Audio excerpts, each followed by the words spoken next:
A continuación quiero compartirte algunos términos de arquitectura religiosa que te servirán para una mejor comprensión de los temas. Cúpula es una bóveda generalmente semiesférica que cubre un edificio o parte de él. Linternilla es un remate, generalmente colocado sobre una cúpula o una torre, que sirve para dar luz al interior evitando la entrada del agua de la lluvia. Tambor es el anillo sobre el que se sustenta una cúpula para conseguir mayor elevación.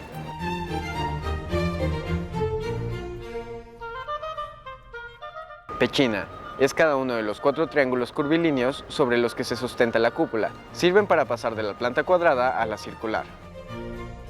Arco es un elemento constructivo y de sostén, de forma generalmente curva, que cubre un vacío entre 2 puntos fijos sobre los cuales reparte las cargas.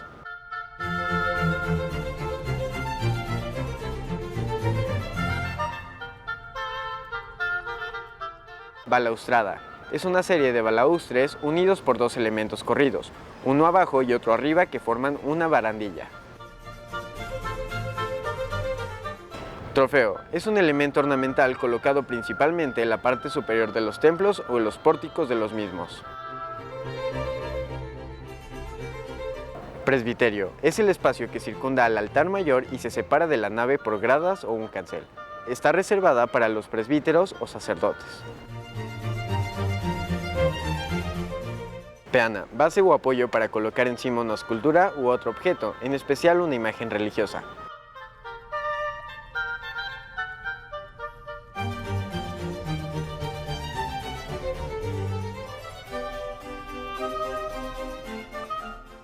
Mascarón, cara de piedra o de otro material que se coloca en las obras de arquitectura.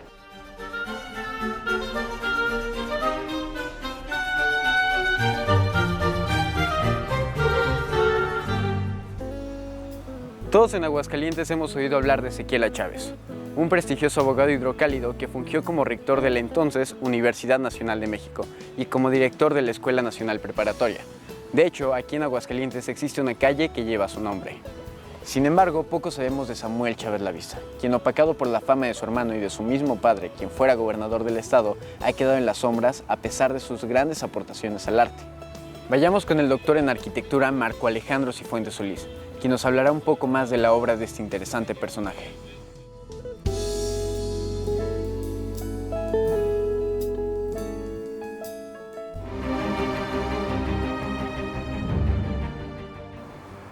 Seguramente todos ustedes conocen o han oído hablar de Ezequiel A. Chávez.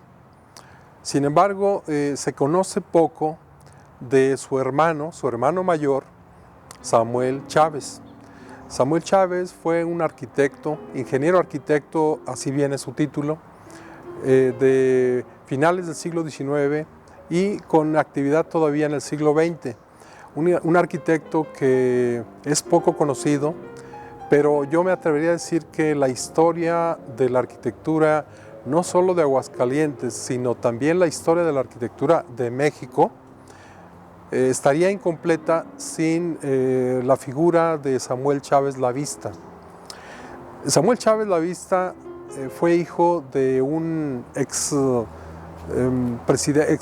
gobernador de Aguascalientes, llegó a ser también diputado, senador en el Congreso, fue el director de la Escuela de Agricultura y su hijo segundo, que fue Ezequiel, fue un personaje muy conocido, muy laureado, abogado de profesión, psicólogo, o por lo menos introductor de la psicología en México, pedagogo, filósofo, historiador, escribió sobre geografía, en fin, fue rector de la Universidad Nacional, fue director de la Escuela de Altos Estudios, que posteriormente se convirtió en la Facultad de Filosofía y Letras de la Universidad Nacional. En fin, todo un personaje que ha sido reconocido no solo nacionalmente, sino mundialmente.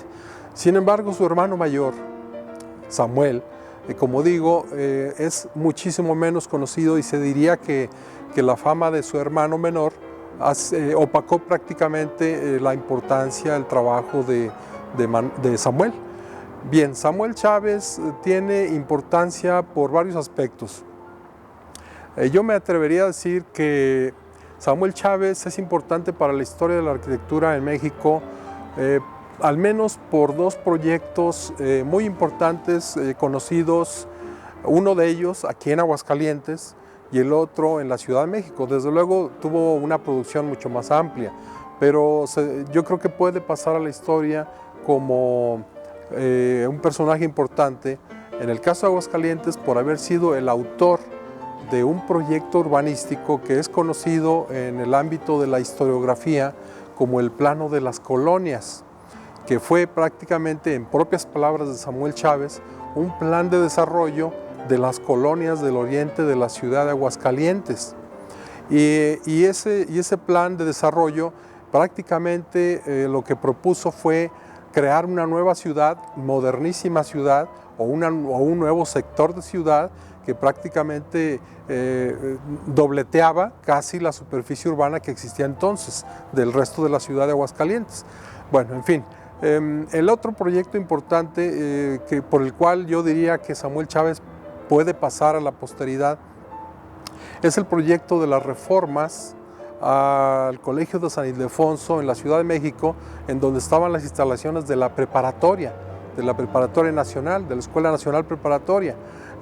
Pero además de las reformas a lo que fue el antiguo Colegio de San Ildefonso, también fue el autor del anfiteatro conocido como de la preparatoria y posteriormente nombrado como el Anfiteatro Bolívar de la Ciudad de México en el propio Colegio de San Ildefonso, que constituyó una propuesta interesantísima porque conjugó elementos de la tecnología más moderna del momento, que era la tecnología del concreto, con elementos decorativos, estéticos, artísticos, muy relacionados con la tradición barroca mexicana. Samuel Chávez además fue inventor, una faceta que se conoce muy poco, y además, según Raquel Tibol y según lo que hemos estado investigando, Samuel Chávez también se puede ser considerado como uno de los precursores de la danza moderna en México. Es decir, son facetas de un personaje complejo que, pues insisto, no ha recibido toda la importancia que se merece y que creo que se ha ganado perfectamente con toda su obra, tanto en el terreno de la arquitectura como en el terreno de la danza, que en aquel tiempo era llamada la gimnasia rítmica, y en el terreno de la música. Uno de los inventos que incluso patentó en Estados Unidos en el año 1920, la patente con registro número 989, un aparato, una especie de aparato musical o de instrumento musical que era llamado el tímpano neumáfono. En inglés era el Neumaphone Bells, así quedó registrado en Nueva York. Entonces estamos investigando sobre este instrumento musical, no hay mucha información, tenemos algunos elementos originales, planos, esquemas originales y bueno, en fin, Samuel Chávez creo que todavía es una página abierta para la investigación y para resaltar la importancia artística, arquitectónica, social e ideológica de este personaje. Sin duda, el día de hoy conocimos un poco más de la historia de nuestro estado. No queda nada más que agradecerles por habernos acompañado en una emisión más de Historia del Arte en Aguascalientes. Yo soy David Moreno Cermeño y nos vemos la próxima.